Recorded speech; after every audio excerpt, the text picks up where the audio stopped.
Hi everyone, it's Elena from EMP. I'm here with Brent Smith from SHINEDOWN. Hi. What's up? We're in the same room. Finally. Are you stoked? Yeah, after I know 2 I years. am. It only took us like 2 years. I know. But we're here. We had to prepare. Yeah, like 2 years to get ready. Yeah, it took us this long, but we're here. Finally. So how does it feel to be back in London? It's amazing. This was a trip that I was so looking forward to. Obviously, with the album getting ready to come out April 22nd, we're already touring right now. We're building out a show in the U.S., getting ready also to come back to the U.K. and tour for the first time since 2019. So this trip, finally getting to put eyes on everybody like yourself and just see everybody in the rooms. And it's good to see the energy. It's good to be back. Yeah, and it's great to have you back. And first of all, let me say I love the new song, Planet Zero. Thank Amazing, you. Amazing single. For people that haven't heard it yet, check it out. It comes with a sick video with a really cool concept behind it, and if you allow this a message about a warning about the future. It's kind of a separation of what's real and what's augmented reality. I mean, the one thing about the album Planet Zero and the song specifically is in the past a lot of our records are they're situational because they're talking about a lot of events that have occurred over time.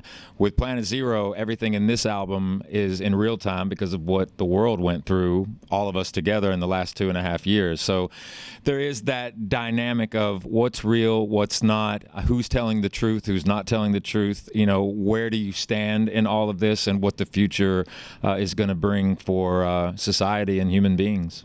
Yeah, no, definitely a very cool concept to explore. So you already mentioned Planet Zero is out on the 22nd of April. Is there anything you can tell us a bit about what should your fans expect from this album?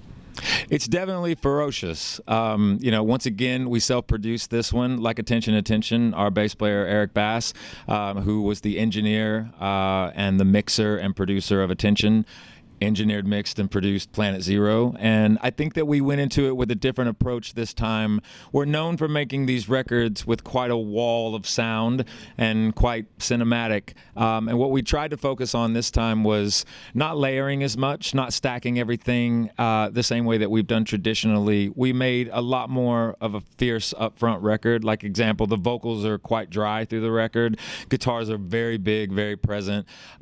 There's just a lot of impact in this album. And we also listen to the fan base. Don't get me wrong, it's still SHINEDOWN in regards to we never pigeonhole ourselves. We don't really put ourselves into a box because our audience has always allowed us to be ourselves. So there's a lot of peaks and valleys musically through it, but it's an aggressive record. Yeah, I'm really looking forward to hearing it. And can you share with us your favorite memory from recording the album or writing the songs? There's a lot. I think one of the coolest days was when we were not having that great of a time getting drum tones on a song. It's a song on the record called Hope. And Eric said, I got an idea. Let's change the environment. So we took the drums outside. And so they reset everything outside because we built a studio in 18 months during the pandemic at his house. So he just wasn't getting what he wanted. So he said, let's record the drums outside, and took all the drums outside, and it just completely changed the environment and what have you. And we were kind of in a rut that day, and just by him doing that, it was because it wasn't traditional, you know what I mean? And but he was like, why not? So that was a cool moment. Yeah, that sounds sick, yeah. And which song from the new record are you most looking forward to playing live, and why? I got to tell you this, I've got to be rehearsed to play any of the songs on the new one. Are they quite hard, vocal-wise? They're not for the faint of heart. Good, that's what we like. Yeah, they're not for the faint of heart. I think that more than anything, it was interesting when we rehearsed Planet Zero, the song, for the first time, because we just did the West Coast. We did 4 weeks. So with that show, because just the single was out, so obviously we were playing Planet live. And I think that, it's always good when you're nervous because it lets you know you're alive. But there's a bit of muscle memory that takes over, too. I mean, you wrote the song. You've played it before. It's just playing in front of an audience is a completely different thing, especially the first time you do it. But I remember as soon as we kind of out of the gate played it, it was like we had it in the set for years, and it came across very well. I'm the most looking forward to playing a song called Daylight. I'm really looking forward to the opening track, No Sleep Tonight. Hope is another song that just has a very massive crescendo, but they're not, you have to be rehearsed. You know what I mean? Like these are new songs, but there's definitely another level of musicianship on this album where we really pushed ourselves in the studio. And now it is, can you do it live? And we had to make sure when we were in the studio, can we do it live? So we're going to find out. Yeah, amazing. So the single Planet Zero has it's a proper banger. Like, how was it taken from like your fans? Like, what was the reaction? A lot of them were, I think it was a resounding thank God. Like, because there were certain people I think that wondered, does this band, even though we're very eclectic with how we do things, but we're also rock and roll to the bone. But our audience has always allowed us to evolve. They've given us a platform to be ourselves, and we take that very seriously. I've often said that SHINEDOWN, we have one boss. It just happens to be everyone in the audience. And we listen to them also because the point was we asked them what they wanted. And they said, we want to be uplifted. We want to feel confident. I know that they wanted us to light them up because of everything that we've been through in the last couple of years. So they didn't want us to disappoint them because they said, no matter what you do, we're gonna support you, we're gonna love you, but we want you to want you to hit us hard because it's important from the rock element and that community that we haven't lost step with that. Once again, it's a song that's very melodic. The riff was labored over. A lot of people talked about that the first time they heard the song. They were like, that riff. And it was written specifically, Eric wrote that riff. But when I say that, like, he really wanted to make sure that he refined it, and he had a lot of different variations of it before we kind of settled on what was right. And to be totally honest with you, it was less is more. There was a bit of sophistication to it, and he was like, it's too much. Let me find the happy medium. But at the end of the day, it's an extension of how you feel, and that riff is very primal, but we studied it really hard. We take what we do very seriously because we want to make our audience happy. Yeah, no, definitely. The riff is like so powerful, and like it sticks with you. Like I've been listening to it since like the video came out. It's like such a banger, honestly. I'm glad you dig it. That was what we were shooting for. Yeah, cool. So you have a bunch of tour dates coming up in the US, and then we're finally gonna have you back in Europe and in the UK for like festival season. Right. So which kind of like gigs are you most looking forward to? I know you have Download in the UK, and then Belfast with Iron Maiden. That's quite cool. Yeah, absolutely. Yeah. Anytime we can hang out with Maiden is a good day.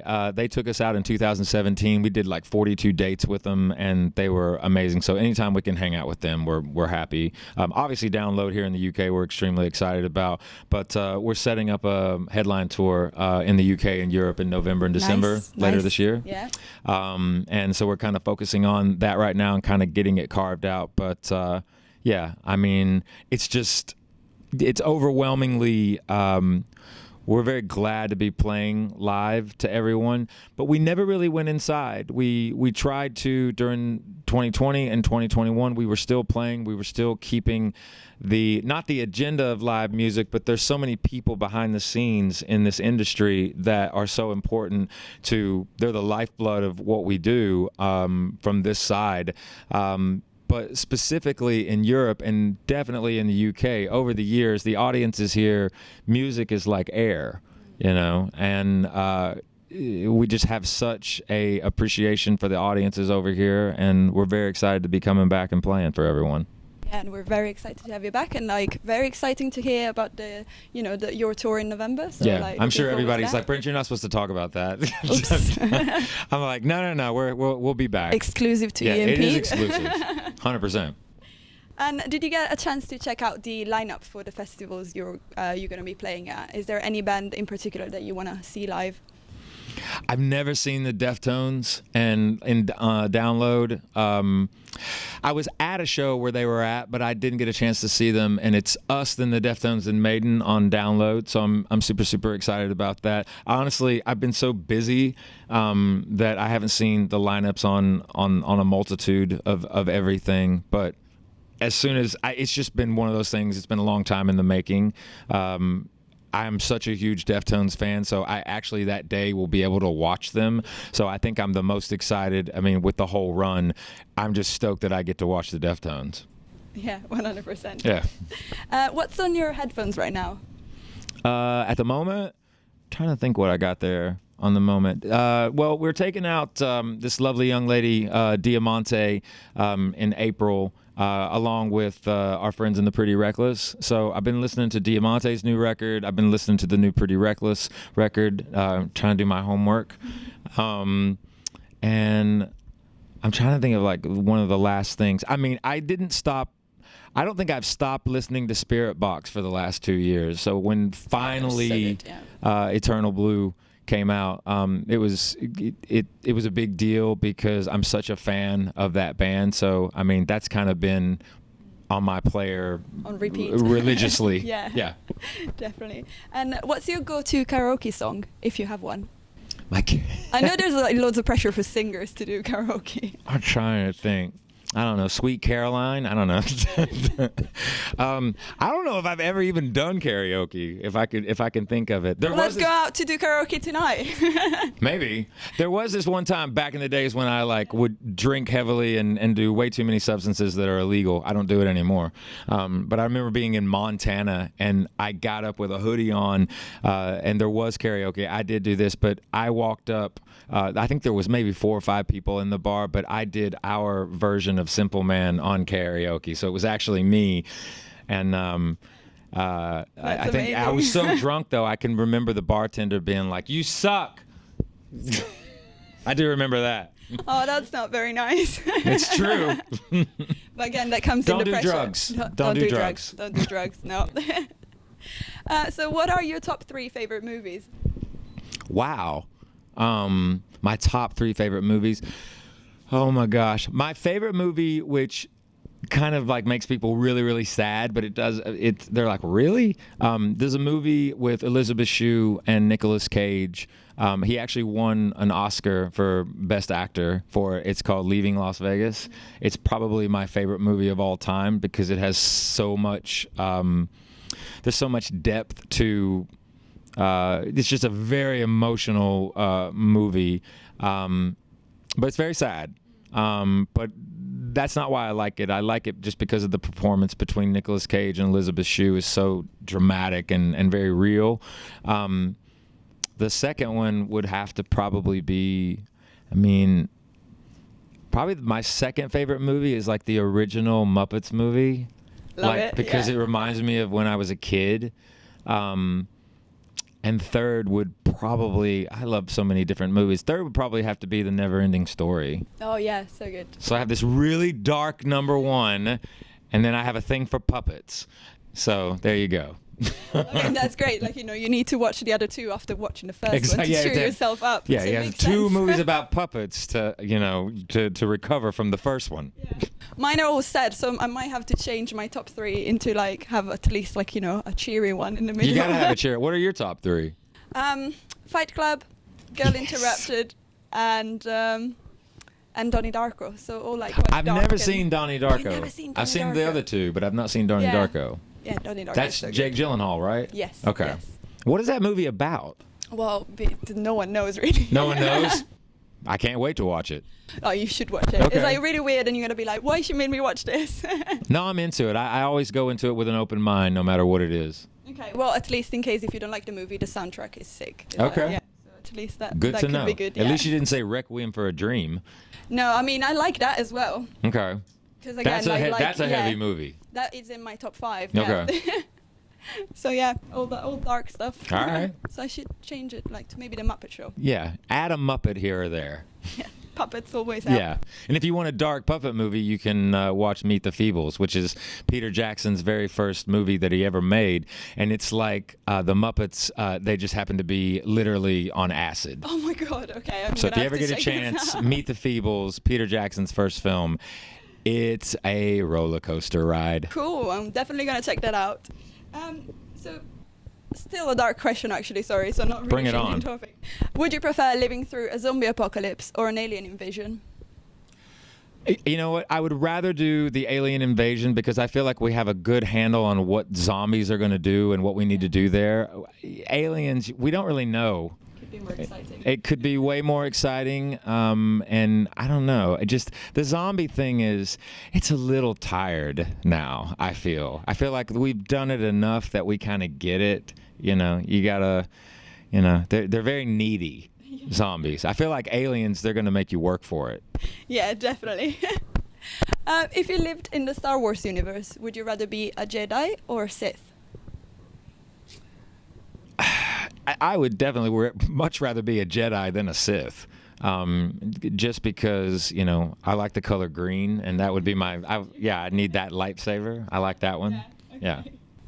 So the dark side is not calling for you? The dark side's not calling for me, but I respect the dark side because, ultimately, most of the time, they're the ones that were the most unloved. So if you can save them before they turn, there's always that hope. Yeah, definitely. If you could be a superhero for a day, who would you be and what would you do? Who would I be and what would I do? Just for one day. I wouldn't even necessarily want to be a superhero, but if I had an opportunity to manage them all for a day, just to make sure that I had a little bit of control of like, you're doing this, but you kind of need to do this. I think it would be better suit you. So if I could just kind of conduct it for a day, Hey, I don't have to be a Superman, superhero. I just want to be able to like tell them what to do for a day. Yeah, that's cool. That would That's a be really it. good answer, yeah. Yeah. Really good. And how about a supervillain?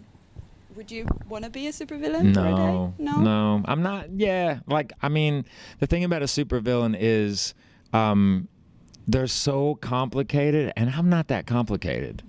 I'm pretty straightforward, So and the thing about the villain is I just don't like being mean. So I just don't have it in me. Yeah, you're just a nice guy. I'm thorough. Yeah. Some people would say he's nice, but he's intense, but it depends on the day of the week. But at the end of the day, I still hold a lot of empathy in my heart. Yeah. So, because I still believe in people. So I feel for people that are evil, if that makes sense. Not that I'm think that they deserve a pass or something like that, but I do feel for that individual. A friend of mine once said to me, they asked me, what's the difference between a sociopath and a psychopath? And the deal with that is a psychopath is born and a sociopath is made. So if you think about a sociopath, it's like that you're a product of your surroundings. So I don't think that someone inherently, is born and they were always evil from birth. Maybe if they were a psychopath, but if they had to, for survival, they had to learn to be evil. I feel for that. I feel for the fact that they didn't get a chance. They kind of, they were doomed from the beginning. Yeah, no, definitely surroundings and the way you brought up and for example, the film Joker, that's 100%. a perfect, DC did a really good job there, showing the path to the dark side for Joker. Yeah, definitely. And there's a reason why he won the award, and it was so interesting too. A lot of people don't know that's the first rated R film to ever do $1 billion at the box office. Yeah, that's amazing. Yeah, it kind of showed the range of a method actor, but that wasn't even a superhero movie. There was so much depth that went into that, and Joaquin Phoenix was brilliant in that. No, 100%. Yeah. Have you seen the Batman? I haven't had a chance. I don't have 3 hours and 30 minutes. It is quite long. It is quite long. I'm not gonna lie. Yeah, and I'm like, how many times are we gonna make a Batman movie? Have you seen it? I've seen it, and what did you think? I actually really liked it. It ranked up to my new favorite Batman movie now. Okay, but I do know that a lot of people have said that Colin Farrell is amazing as the Penguin. Yeah, he's honestly like that. He kind of steals a bit of the show at times too. And who's the Riddler? Everybody was mad about the Riddler's costume. They thought it was really like, this is really bad. I actually liked it. I feel like it was really dark and like, Yeah. handmade kind of things. Like, it's definitely not Jim Carrey in... Well, no, it's not that. But definitely really good movie. Very dark, very, I feel like they managed to stay in the same universe as And the how did Joker, Patton let's do? say. I actually really like emo Batman. It Emo was Batman. good. It was good. Okay, I'm into it. And, well, Catwoman, amazing. Yeah. That actress's name is... I'm she's trying to like remember. Lenny Kravitz's daughter. Yeah, Zoe Kravitz. Okay.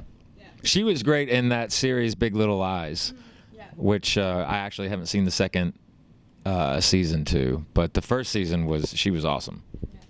And what's the last book you read? The last book I read, probably a book called Illusions by a guy named Richard Bach, and it's all about a guy that goes for...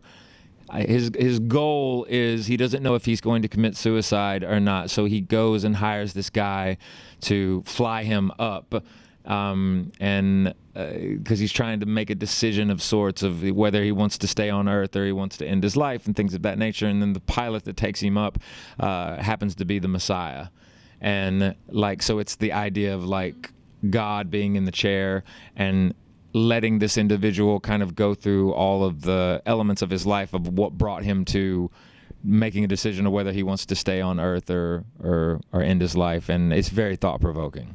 Okay, yeah, definitely gonna check that out as well. Yeah, it's a much older book. Cool. Yeah, coming out of here like with loads of suggestions, like bands to listen to, books to read. Go back to watching Muppets. Yeah, Muppets definitely. Muppets will make you happy. Yes. Yeah. I feel like I need happy books and happy movies. Right. Cool. Well, Brent, thank you so much for your time. My It was pleasure. lovely talking to you, finally meeting you in person, so that's amazing. Can you just leave us with a message for your UK and European fans? Just thanks for being patient. Thanks for being here for us from day one. And we're coming back to see you very, very soon. And much love and respect. And you know how I do it. It's never goodbye. It's just till next time. So we'll see you very, very soon. And Planet Zero out 22nd of April. What she said.